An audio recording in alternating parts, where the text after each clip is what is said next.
ఏంటంటే నేను వస్తూ చూసాను. ఇందాకే చెప్పాను గదా! ఆ ట్యాంక్ బండ్ లాగా యెస్. ఉంది. చాలా అవతల పెద్ద లేక్ ఉంది అంతా గూడా. ఇప్పుడు మనకిక్కడ హైడ్రా లేనప్పటికీ కూడా ఒక చిన్న అందరిలో చిన్న అనుమానం అయితే ఉంటుంది. పక్కనే వాటర్ ఉంది కాబట్టి ఇదేమన్నా బఫర్ జోన్‌లోకొస్తదా? ఎఫ్‌టీ‌ల్లోకొస్తదా? అట్లాంటియేమన్నా ఉన్నాయా? ఏం క్లియర్‌గా అంత క్లియర్‌గా ఉందా? వెరీ అదొక్కటి క్లియర్ చెప్పేసేయండి. మేడం. ఇది మనకు హైడ్రా అనేది మాకు జూన్ నుంచి వచ్చినటువంటి యాహ్! సినారియోస్ అన్నమాట. కరెక్ట్. బట్ ఇది మేము జనవరికే మేము ఎల్పి తీసుకోనున్నాం. హ్మ్.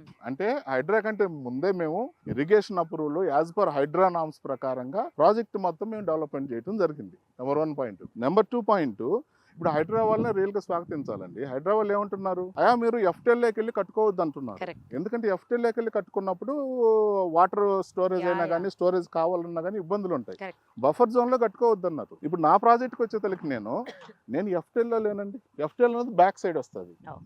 బఫర్ జోన్ వస్తుంది, 9 మీటర్ బఫర్ జోన్ వస్తుంది. హ్మ్. సో మనం బఫర్ జోన్ లో లేము. ఇప్పుడు మా ప్రాజెక్ట్కి వచ్చేతలకి ఆల్రెడీ మా ప్రాజెక్ట్ ముందు 60 అడుగులు రోడ్డు పోతుంది. సో 9 మీటర్ అంటే 30 అడుగులు ఏదైతే బఫర్ ఉంటుందో దాని బదులు నేను 60 అడుగులు ఆల్రెడీ వదిలేస్తున్నాను ల్యాండ్.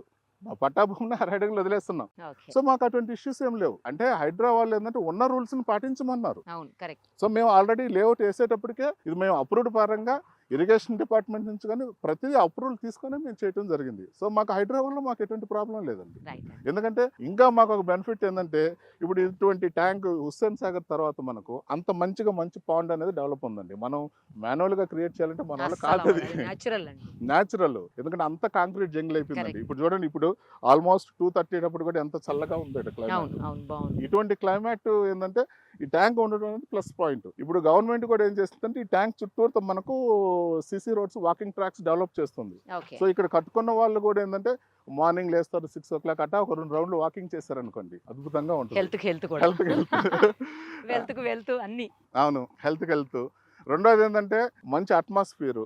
G+1 or 2 వేసుకొని కూర్చుంటే అసలు వ్యూ అనేది చాలా బ్యూటిఫుల్ గా ఉంటుందండి ఇక్కడ. సో ఆ న్యాచురల్ రిసోర్స్ మనం ఇంకా ఉపయోగించుకోవటం అనేది చాలా మంచిది. సో నేను అదొకటి మెయిన్ గా ఆలోచించాను. యాక్చువల్లీ మనకు లేక్ వ్యూ కానీ ఏదైనా ట్యాంక్ బండ్ వ్యూ అంటే ఇట్స్ ప్రీమియం కాన్సెప్ట్ అండి. సో మనకు హైడ్రా వచ్చిన తర్వాత జనాలు కొంచెం అర్థం కాక ఇబ్బంది పడ్డారు, కానీ ఇప్పుడు యాజ్ పర్ నామ్స్ ప్రకారంగా అప్రూవల్ ప్రకారంగా వెళ్ళినప్పుడు వెరీ క్లియర్ గా ఉంటుంది మనకు. సో అక్కడ మనకు ఎటువంటి ప్రాబ్లం లేదు. సో నామ్స్ అన్ని రూల్స్ ప్రకారంగా మనం డిఫైన్ చేసుకున్నప్పుడు we don't have any issues. Customer కూడా ఎటువంటి ఇబ్బంది లేదండి. ఇది పక్కా అప్రూవల్, బ్యాంక్ లోన్స్ ఉన్నాయి, సిదాసపేట టౌన్లో ఉన్నాం. సో వెరీ క్లియర్గా ప్రాపర్టీ అండి.